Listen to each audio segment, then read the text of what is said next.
Hello everyone, आप सबका बहुत स्वागत है मेरे यूट्यूब चैनल में। मैं डॉक्टर नेहा और आज हम बात करने वाले हैं गर्ड के बारे में। गर्ड, जिसको हम गैस्ट्रोइसोफेजियल रिफ्लक्स डिजीज़ भी कहते हैं। गर्ड एक क्रॉनिक हो चुकी प्रॉब्लम होती है जब आपको एसिडिटी फ्रीक्वेंट होने लगती है, बार बार एसिडिटी के अटैक होने लगते हैं और आप उसको बिना किसी ट्रीटमेंट के ऐसे ही रहने देते हैं, तो ये गर्ड की फॉर्म ले लेती है। अब होता क्या है, जो हमारा स्टमक है उसके अंदर हर वक्त गैस्ट्रिक जूसेस या हाइड्रोक्लोरिक एसिड, जो मैंने आपको लास्ट वीडियो में भी बताया था, एसिडिटी वाली वीडियो में भी बताया था कि उसके अंदर हर वक्त एसिड और गैस्ट्रिक जूसेस मौजूद रहते हैं।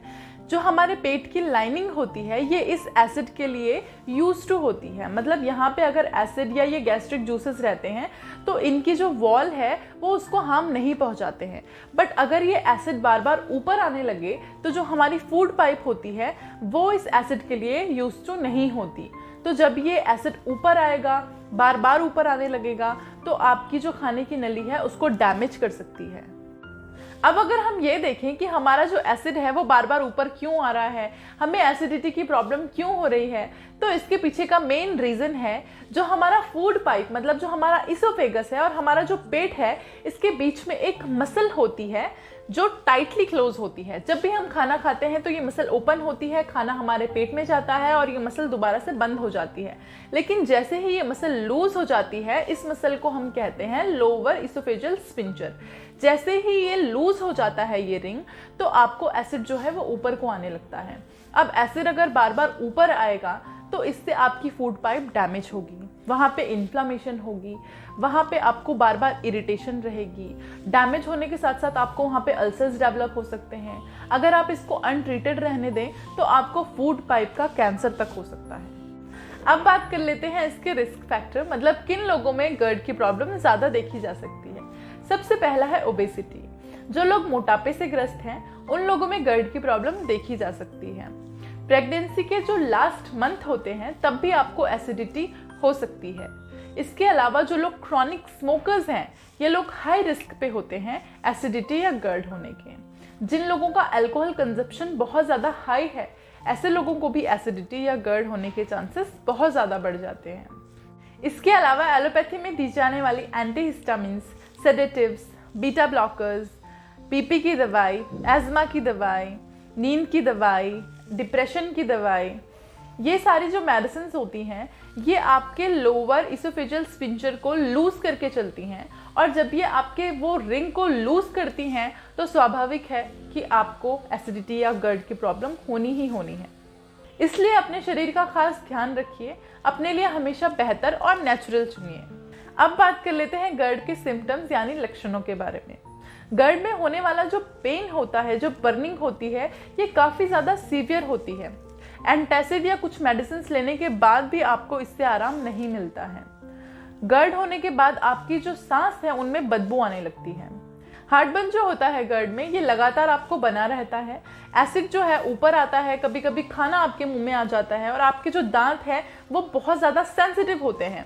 बार बार खाना या एसिड ऊपर आने की वजह से आपकी जो दांतों की परत है वो डैमेज हो सकती है। जब भी आप कुछ खट्टा खाएंगे या ठंडा खाएंगे तो आपके दांतों में सेंसिटिविटी हो सकती है। खाना बार बार ऊपर आने की वजह से कभी कभी चांसेस होते हैं कि आपकी विंड पाइप में चले जाएं और आपको सीवियर कफ हो सकता है। गर्ड की जो प्रॉब्लम है ये आपकी डेली जो एक्टिविटी है उनको काफ़ी ज़्यादा डिस्टर्ब कर सकती है। अब बात कर लेते हैं इसके मैनेजमेंट के बारे में। कुछ चीज़ें हैं जो आपको अपनी डेली रूटीन में शामिल करनी है और कुछ चीज़ों को बिल्कुल कट ऑफ करना है, जिससे आप गर्ड से राहत पा सकते हैं। सबसे पहले जान लेते हैं कि आपको क्या चीज़ें नहीं करनी हैं। बहुत ज़्यादा ऑयली खाना ना खाएं, बहुत ज़्यादा स्पाइसी खाना ना लें, चाय, कॉफ़ी, सोडाज आप बिल्कुल अवॉइड करें। इसके अलावा सिट्रस फ्रूट्स भी आप अपने डाइट में शामिल नहीं कर सकते हैं। हाई फैटी फूड वाली डाइट आप नहीं ले सकते हैं। इसके अलावा अल्कोहल और स्मोकिंग आप बिल्कुल क्विट कर दें। कुछ चीज़ें हैं जो आपको करनी है, उनमें है आप जिंजर ले सकते हैं। अदरक जो है वो एसिडिटी को बैलेंस करने में काफ़ी ज़्यादा हेल्पफुल होता है। फ्रूट में आप वाटरमेलन ले सकते हैं, जिनमें भी वाटर कंटेंट ज़्यादा है आप वो चीज़ें ले सकते हैं। स्वीट पोटैटो आपके डाइजेस्टिव सिस्टम के लिए बहुत अच्छा होता है। ये आपकी एसिडिटी को भी कंट्रोल करने में काफ़ी ज़्यादा हेल्पफुल होता है।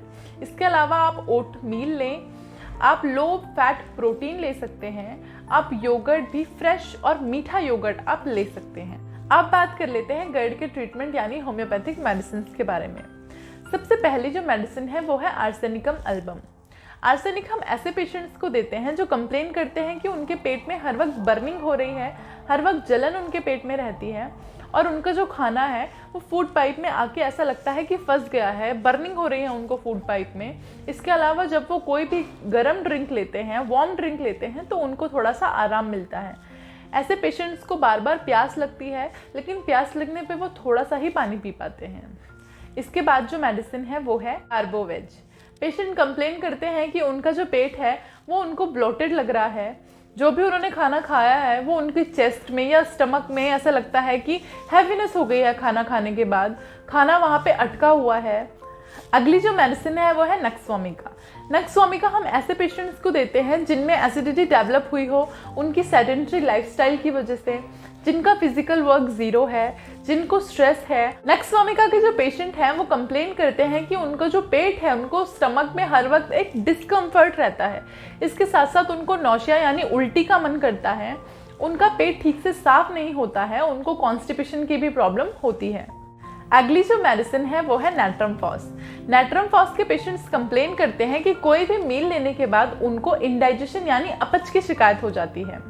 इसके साथ साथ जब भी एसिडिटी होती है तो उनको खट्टे डकार आते हैं और सार वॉमिटिंग होती है। इसके अलावा पेशेंट जब भी फैटी फूड लेते हैं तो उनको एसिडिटी के अटैक्स होते हैं। पेशेंट की हम टंग देखें, जीभ देखें तो पेशेंट की जीभ येलो कोटेड होती है। अगली जो मेडिसिन है वो है फॉस्फोरस। फॉस्फोरस के पेशेंट कंप्लेन करते हैं कि जब भी वो खाना खाते हैं तो उनको अनईजी फील होता है और उसके बाद उनको प्यास लगती है। प्यास भी उनको बहुत ठंडे पानी की यानी आइसी कोल्ड वाटर की प्यास लगती है।